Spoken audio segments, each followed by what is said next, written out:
Papa Ogin Kama. Na bonze bo. Banam. Nkwanko. Président Kisimane Mona Popo Kabaka. Président Jassima Soa. Papa na David na Soraya.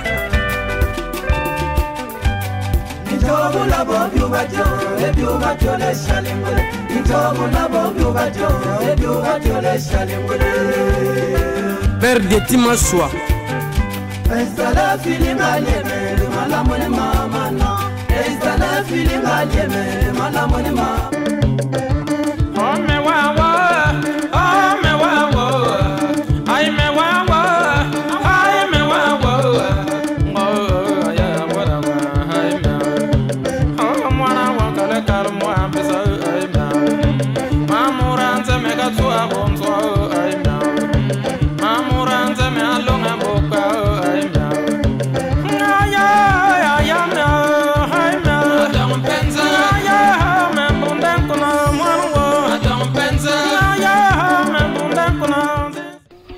Kiese na bampangi nyonso no ikama kulanda émission Bwala na Beto.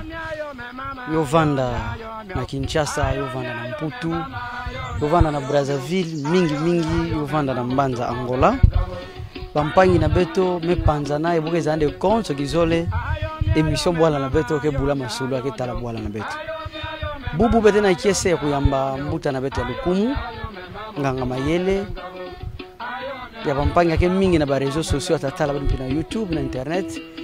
Pita betu ba mbuta na Beto Constant Ndomda Umbel. Nki masolo bete bulati andi bubu. Begezana na ku bilumbo ke kuluta badi yamba mbuta muntu zefire mamoko kubula di solo ya peuple dinga bokatuka wapi boke dianki boke zinyanki mutindu. Bubete yamba mbuta muntu Constant Ndomda Umbel. Tiandi betabula masolo ya bambunda.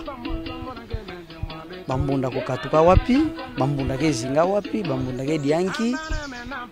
Et puis kimata vandisa bet mingi mpira bemetina bangivula na beno. Kele luzingu ya bambunda bona bo. Yoke munika ne bambunda mingi ke vati ku wakana kaka ya ludimu kasina ntima boge simba mave. Mbuta Constant Ndomda Umbel, mbote nenge. Mbote mingi, mbote nenge, mbote ya bantu tala Beto. Moi ngivula ntete na ku flatenge ve moi sur ngeke tanga ba réseaux sociaux sa munanki bubu ngeke député ya Bwala na ngeve ya Congo ve mais kaba même on a zina nge quelque part pas bo bantu nzo ke sosomuka ngeme sala bantunki Beta la question passe une pile au voto la mboto kelve normalement question ina ngezo la pesa na bantu na botu bilingue pourquoi mukete moi considération mais mon moi je l'ai tout bavé par humilité hein donc moi je répondrai pas à quel verre si mutangalo to ne bo mumuke diati bantu mumuke sadisa bantu ina bantu ke vila muvengeza wenki mais même ku voto ya mutino pidina et que son indé, moi je suis un peu arrogant. Hein? Je ne veux pas en tout cas que quand on a moutiné na ngegetoba. Bon, moi je faut que quand ngegetoba ne voit na réseaux sociaux. Attends, moi je l'ai tout. Pourquoi je suis un peu quand même admiré? Moi-même je ne peux pas le dire. Mpangi Poi Diabolo en Afrique du Sud. Pardon? Docteur Apollinaire Diabolo en Afrique du Sud. Je le connais très très bien. J'étais l'ami de son grand frère qui est mort dans la rébellion, Jean-Pierre. Oui. Donc je connais très bien le docteur. Merci, honorable Constant Ndomda Umbel. Émission de Vantango Mumbunda. Qui est Mumbunda? Mumbunda ke nani? Alors, Bampangi yake la nabeto, bo fait la beto. Je demande déjà excuse. C'est-à-dire que beta kota ka naki Congo, kota na moi français. Ti naki mbunda, ça na banto comprendre. Qui m'a question na ngai na question important. bambunda ekebanani bambunda katoka wapi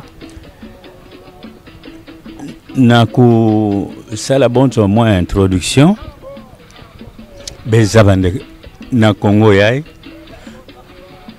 bankwa boala yai ekeba pikme beto yonso muntule tubile kukusangeve beto yonso katoka quelque part. On est venu, on s'est installé. Il y a une migration. Donc c'est le cas aussi, il y a Bambunda.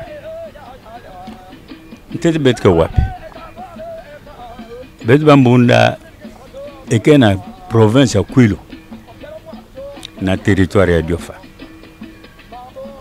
Dans le territoire de Diofa, dans le nord, limite na beto ke Tibampangi na beto Badinga. Tiba Mputu et Tiba Yanchi. Kanange kwa na est ngekwe mona ba wongo. Kanange kunuka na sud nge mona Bampangi na beto Bapende. Na bubu yai selon secrétariat ya gouvernement provincial ya Kouilo. Bete que on est estimé à plus ou moins 600 000. Chiffre ça peut être plus, ça peut être moins, mais en tout cas, les chiffres à 600 000 uniquement Bamboul. Donc, voilà, place à Beto Kele, Nakati ya Congo, place à Beto Zingaka et Keyoine. Mais Beto Katouaka Wapi. Mais pourquoi Wapi na Yimbongo, Tina, Gungo, Vandamon Vigales? Oui, bon, si on les ajoute, je crois que peut-être dans un million. Mais très souvent, quand nous parlons de Bambunda, surtout il y a Diofa, limité vraiment de manière homogène. Alors, question mais Wapi. Na kwe kumakuna yofula mumbuna yonto mwana fioti mbuta nkento yakala kanange yofula ndime beno bambuno meka twawa réponse que vana kaka bize emeno kolo. Alors au Kolung c'était un lieu de passage au Kolung au lieu ya bet vana zinga. La polémique est mingi, mais sachez que Betfezabande au Kolong, c'est un lieu mythique. C'est important. Et ça participe même à l'équilibre dans Betmos. Si nous n'avions pas ça, je ne sais pas ce qu'on allait dire. Ne bantais à Kanabo, qu'on a Sumobo Wap. Non. Bambou ne quitte pas. C'est que c'est bueno et Betcatouan au Kolong. Bankaka Ketouande. Avant de traverser au Kolong c'est un lieu de passage. Bambunda Vana Kanaba Sahel, Kutina Botina Kassécheresse Kuna, beaucoup Kunu Kanaba Cameroun, beaucoup Kunu Kanaba Gabon, Kanabanki, Kota na Angola, beaucoup Mata, ils sont allés s'installer là-bas. Et Kanangé Monande, un peuple a fait ça, mais traversé Pidina. Première remarque à faire, c'est un peuple guerrier. Mon Nanjila, Bitumavana, Tibaïna Kaka Kwesa avant Beto. Et surtout, Banton, Yabeto Noana Ming et Kebalunda. C'est eux que nous avons trouvé Nanjila Nabeto. Et Banjila, il n'a pas et Tubila Bende, Nanjila, Bangola et tout consort. Selon Bantou, mais ça la recherche. Et c'est vrai, Kanangé me l'année bien, Geta Mona Baboala Mingi, et Kena Bambunda, Gemona Angola. Le même nom, et à Massa, et à Boala, et à Bimaka. Donc, je suis en train forcé de croire que traverser Inéo Salamaka. Mais traverser, il y a Okolo. Là aussi, c'est un autre débat. Bankagande bet kusakuna, bet zengana kuilu, bankagande masankaka. Donc, en fait, il y a une vérité, c'est que nous ne sommes pas originaires du Congo, on l'est devenu, comme tous les autres, et qu'on vient de quelque part, et que nous avons traversé Okolo en question, Tibouyaï, pour nous installer un espace vitalina ya idiofa. Matondo mingi mbuta muntu Costa Ndomda Ombel. Ngeme pesa na bonkufi memuga izola komba ngivula bantu ke mingi ya ketala. Oui. Bambunda. Mumbunda. Mobana kuyula na culture nani mumbunda. Nki musique préférée, nki kudia préférée, nki luzingu nani yake zola zinga na mfinda na maso beneteke. Yuna ngivula ya mbuta alompie ilapi. Mais momento makamo espace vital. Je crois que muta kosa avec un mutu bande bet bambunda espace vital na beto kenseke. Bet que na bamfina ve. Et kenseke ba place ina momento ba limite ina. Momo na kanage kwenda ngeke mona kaka nseke. Kuja na beto bo maniok c'est tout le monde. Banga ngai c'est tout le monde. Et na maniok ngeza babima qui découle ya maniok. Et ba saka ba kolama mutino na mutino sa saka nchongu sa saka mat sa saka donc mutino na mutino bote lambayo. Et c'est même l'espace vital ina. À l'époque malheureusement Boboya avait. À l'époque Vanda Bambambi pile kelve. Boboya kananki betezave babima ina bambambi ina. Même Anjo mpiko vana na boile na betina. Yon sommet vilaka. Anjo éléphant. Anjo éléphant. Anjo akele bulabula. Donc bima yina nyon so bobo ya yoma vilaka. Makamya bobo gompi na banseke bete diayo. Mingi tibe na lera mvula men no kana mvula men mana bobo ko basika partout. Yoke kaka panaja bantu bizingana mfineve yoke mpi yabet. Jise musongi ke yula mbuta muntu Costa Ndomda Ombel bambunda bubu kunona ke mingi na kati ya ba chef coutumier ba chef ya groupement et puis conséquence na yo ba minguka ke buta di ave ba boboko ina ke buta di ave ba njoko ina ngeke tu ba yo me vila keti kindoki ina ba mbuta na beto kuvana ya masongo be luvunga kuvana de kana mfumo moshi metuba obe muntu moshi ya famille chefal be metulandi boboko minguka bibi na to vila na bwana na lerina bantu watu wapelina mais bobo ya yo un peu compliqué parce que na makambo na beno ya climat umetubilange ya wande na bwana veto kanange kwenda bubu ya bambisi na mfina yoko yanseke yoko monave bambam yoko diave alors qu'à l'époque yo vandaka est-ce qu'il faut que tout le monde na makamu ya koswana ba chef coutumier est-ce qu'il faut que tout le monde na makamu climat mais moi je crois plus na makamu ya climat parce que faut me voilà ba chef coutumier puis beaucoup diagas kana bambam bino kelbe atadianji hein bobo même kuna banguba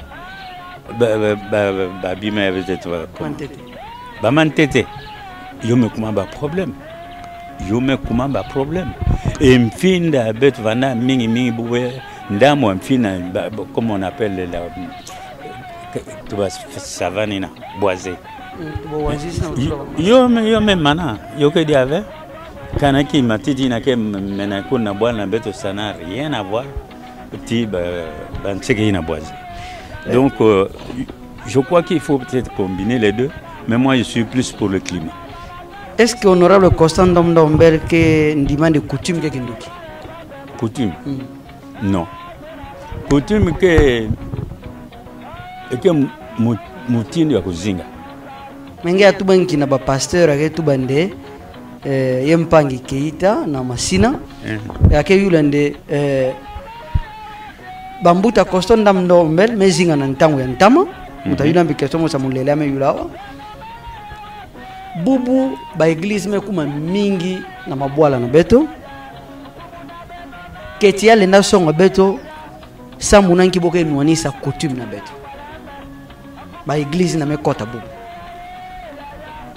makambo église muke kota mingi parce que c'est un problème il y a croyance mais boke nuanisa coutume oui que makambo croyance banka ke kwikile ve et entre bon puis boke nuanina boke nuana entre bon mais moi je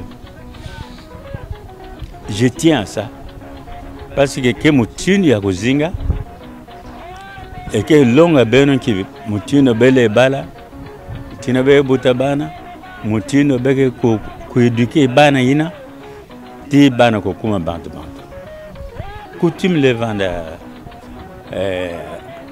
a fait ba passer ina ke bo le noani sa coutume na betu fait mais boke noani sa yo mais je sais mais c'est une erreur sambu pasteur ke tubande kana nkento me fuila bakala yalo sala bilungu 10 na iya 40 na njove c'est diabolique na bakala me fois kenza mezo la continuer luzimu na mais coutume que tubande il faut kuzitisa bilungu na 10 na iya ngeke mona vende société na ke beba d'une part que évangélisation d'une autre que manque de respect à coutume. Mais vous pensez selon moi ce n'est pas un problème de jour ni de quoi que ce soit. Le problème c'est quoi? C'est permettre à la femme nako songande yakala ya ime fois mouva zolande. Pourquoi n'antino vena robala yakala nkaka. Et la même chose ça na yakala. Alors quand on me coupe ma cambe ya ba jour ngeke mona vende pana boga biaisé yo. Donc ça peut être un jour, ça peut être 2 jours, ça peut être 3 jours, ça n'a aucun sens. Aucun sens.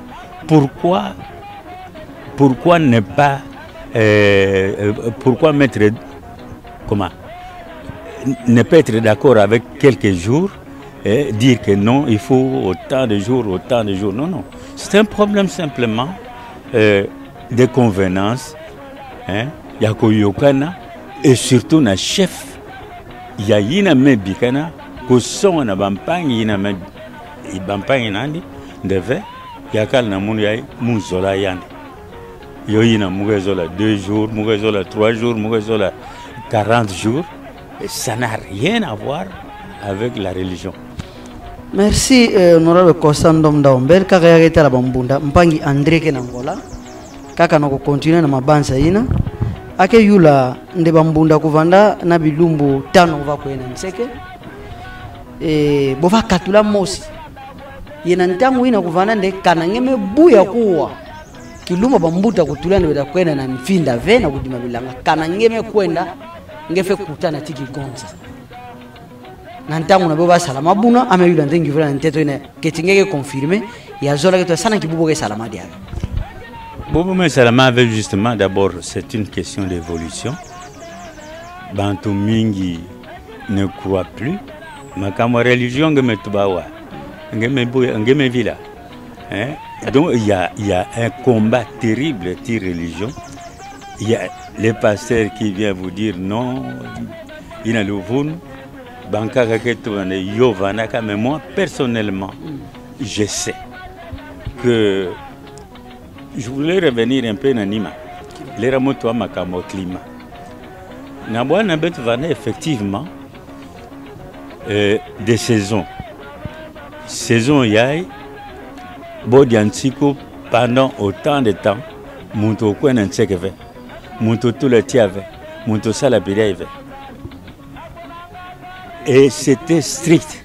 Nansukanayo, c'est un chef coutumier qui vient enlever cet interdit. À ce moment-là, Banton Tokwen en Fila, beaucoup sala bambisia massa, beaucoup na banseke ina na kwenda kusala bambambi, et ça donnait beaucoup. aujourd'hui, peut-être, et il y en a qui m'ont fait la remarque. Il dit, mais parce que Bogue Salayo dit avait, Boubou Nseke Angoke Boutadi avait, Masake Pesadi à Poisson vert. Mais moi, je dis, c'est peut-être vrai. Mais comment expliquer ma climat Boubouya? À l'époque, ça se faisait.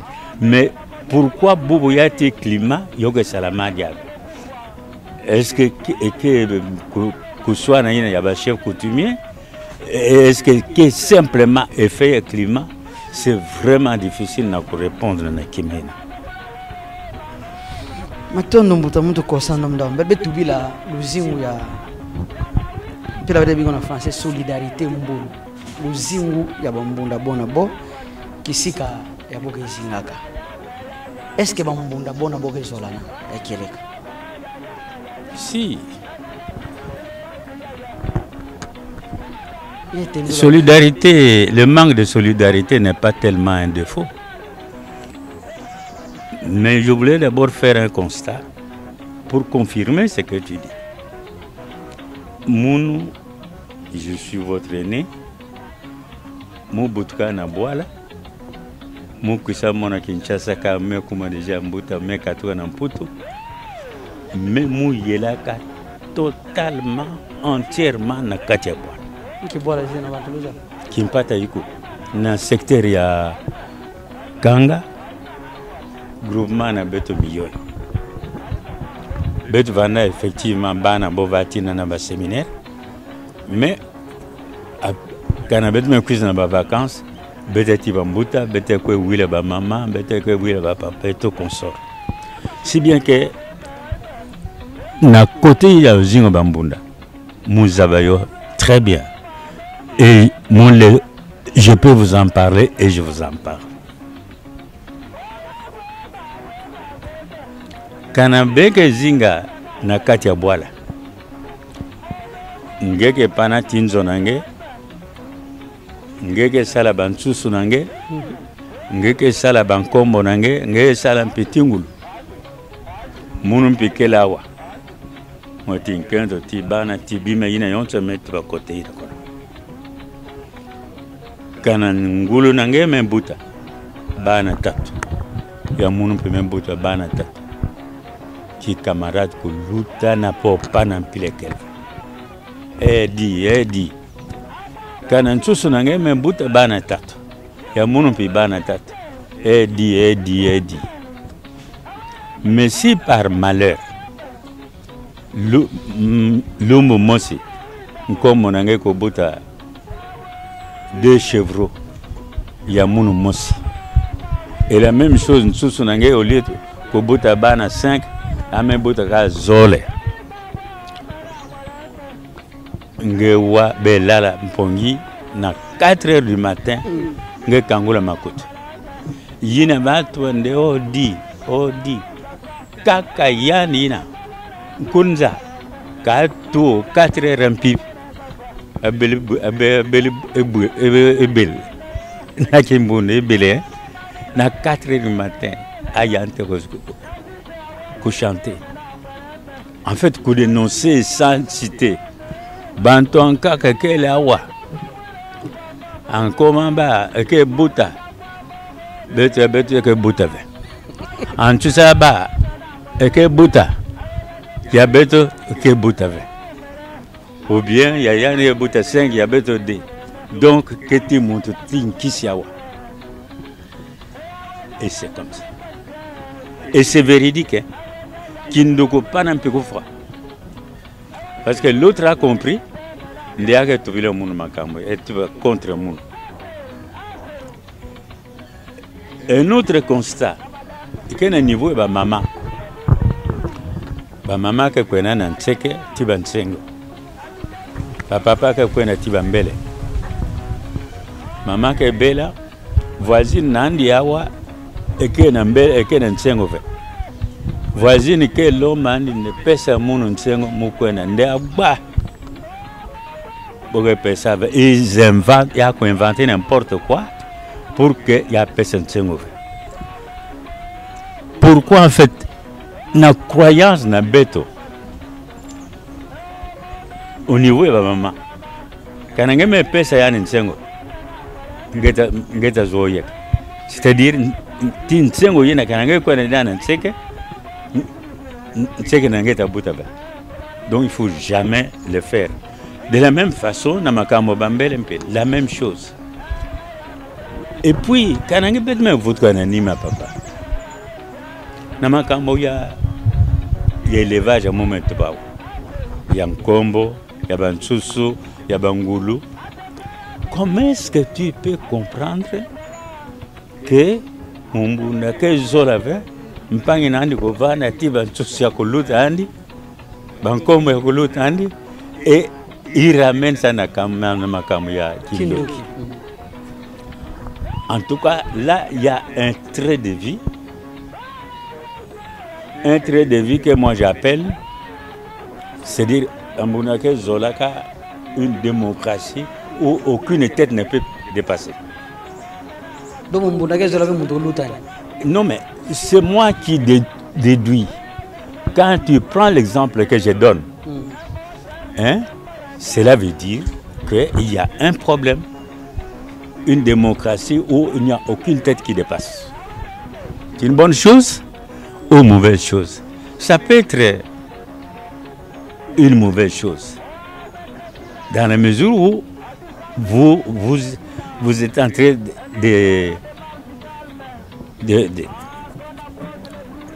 vous ne voulez pas encourager ceux qui ont des compétences d'aller plus loin. Tout comme ça peut être aussi une bonne chose, ça permet à chacun d'aller de l'avant, sans compter sur le voisin.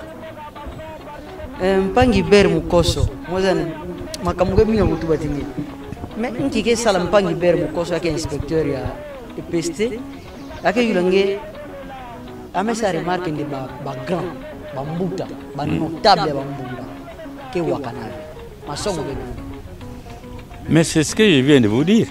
Makamu élevage mo etulange na babwala. Ce n'est pas simplement ici, mais surtout à l'intérieur, dans nos villages. C'est cette histoire-là où... Mais ça, la structure et puis, preuve que les musiques à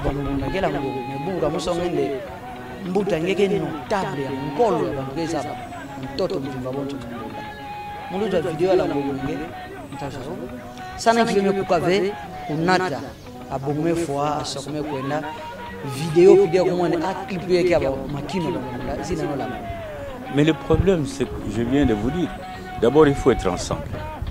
Et cette vivre ensemble est très compliqué chez les Mours. Pourquoi c'est compliqué chez les Mours? Mais je ne sais pas, c'est ontologique. C'est ontologique, j'ai dit. C'est une affaire de culture. Je vais encore donner un autre exemple. Et pourquoi les choses se passent comme ça chez nous, pas ailleurs? Nous sommes de culture de savane. Il faut le savoir. Il y a la culture des forêts et la culture des savoirs. La culture des savanes, c'est là où chacun se suffit à soi-même pour aller chasser. Mon père était un grand chasseur. Il n'avait pas besoin d'être à 2, à 3. Il prenait ses flèches, son arc et son chien, il s'enfonçait dans la savane. Ce qui n'est pas le cas dans la culture des forêts, où il y a beaucoup de dangers. Beaucoup de dangers. Donc il faut être à 3, à 4, un groupe, pour pouvoir aller chasser en forêt. Donc en fait, c'est un peu ça. Ce qui a favorisé un peu le manque de solidarité, c'est notre culture. Nous sommes de la culture des savanes. Mais je dis aussi qu'au lieu qu'on considère ça simplement comme un défaut, je ne sais pas comment, mais ça peut être aussi une vertu. Parce que ça pousse les gens à aller de l'avant sans compter sur quelqu'un d'autre. Maître Mitterrand Mafuta Moulayom, avocat, Mbuta Constant Ndom Daombel, nki bet fe sala sana kuma bonso bambuta mingi ya ngolo et mingi bonso nge na luzingu na beto. Ben dans le jeu, il faut qu'on compte sur soi-même, d'abord sur soi-même. Là, je parle de problèmes d'études, de compétences et tout qu'on sort, mais de penser et de compter aussi sur le groupe. Le groupe, c'est une force. Nous déplorons ici le manque de solidarité. La solidarité est une force, tout comme la solidarité peut être un défaut. Émission monsieur Bonora Constant Ndombe. Makamunga minga kutuba me ngeta la micro mutazola ngepesa conclusion nge ya émission na kimbunda. Sake ndinga yangame butuka tiyo yengege mosi ya bambuta ke wa nsonive na kutuba nge mbunda yoke pesa bet kikesa yokubuya venge mwana bandundu kansi nge continuer me yula ngeve mabima mingi me bantu mingi ke waka kiesa mpila bo mona nge bankami ba yula santé nange bankake yula parti politique nange bankake yula makambo ya gratuité enseignement nge bonzo muntu ke zabayo donc makambo mingi ko yula nge mentango keve me nge lo manse émission nandinga na beta bola ki moi j'aurais voulu moi zola ko na gembo na gem passer mo na gem passer ndinga me yela ngwamur yina bana tabeto ya katikono kolo bovana bantu ya otomatom chimangu ya zole ngalamba ota mbi oya ya ngala lude bo yonso bantina metanga bana famille mosi bon me côté ça beto et me kato na nord na Sahel on a beto ti na Ngetch vana capitale ya Bambunda au 15e siècle surtout la Ngetch na Ngetchina bantu yanto ko butu kwa mingi pilekel alors d'ailleurs, quand on met un morceau, il y a unicité, il y a pouvoir à Bambunda. 4 personnes assis au même endroit, dirigeant tous ceux qui sont venus avec eux. Unicité, il y a Bambunda. Solidarité, il y a Bambunda. Mais malheureusement, pour faire face, ou pour que les gens ne meurent pas, peut-être des fins de quoi que ce soit,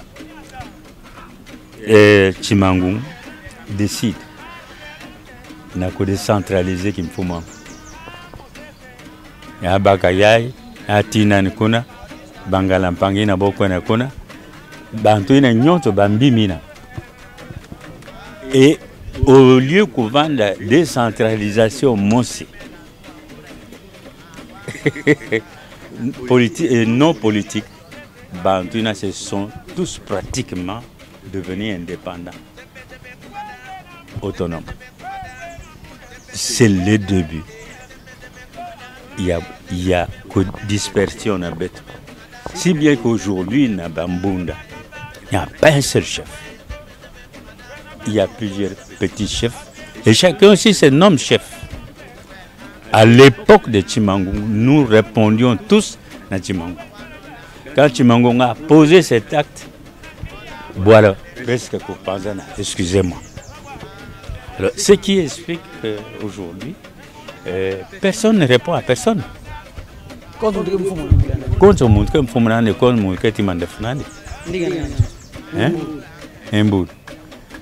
Alors, j'ai fait quel bara yankaka, aïe aïe aïe. Tu vois, j'ai oublié. Parce que Van a bon se vendre kaka. Bamboneke Van de Chebol à Koun et Diemou. Chebol à Koun et Diemou. Le fait de mettre Van a bête yon sur ensemble. Yo les pour minimiser mon mais c'est parce que nous avons un objectif à suivre. Parce que je peux être seul, mais c'est parce que moi je conseille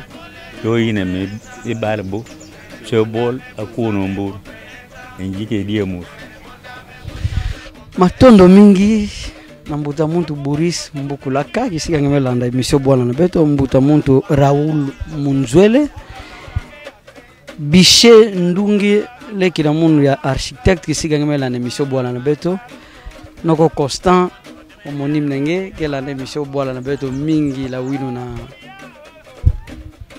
bete binga bwana ngoyo kwa ngina masa na mwanda kana bime kota na banzo na beno kesa munde mpangi chan metinda munu kana bime kota na banzo na beno tina mbanza France tina mbanza Brazzaville na babwala nyonso mpangi Emmanuel na kenge kesa munde Benjamin Luyeye mevanda pana beneva solo la timbuta Constando mdaombaini kese mevanda sana beto beta yamanda na bilumba ke kuisa memuke songone konzo mbala masolo ye ya bulayo muke bumbayo kilumbu kele yota vana mfunu sana ba generation ake kuisa mambo musene nkento na munu lukuna mu Serge Kumiyongo bebi kala mbote bir kutanti beno na kizola ke kuisa matondo mingi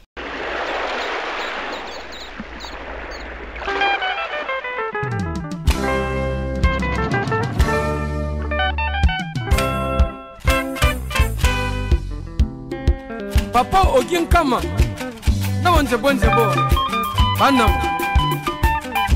Nkwanko président Kisimane Mona Popo Kabaka président Jassima Swa papa na David na Soraya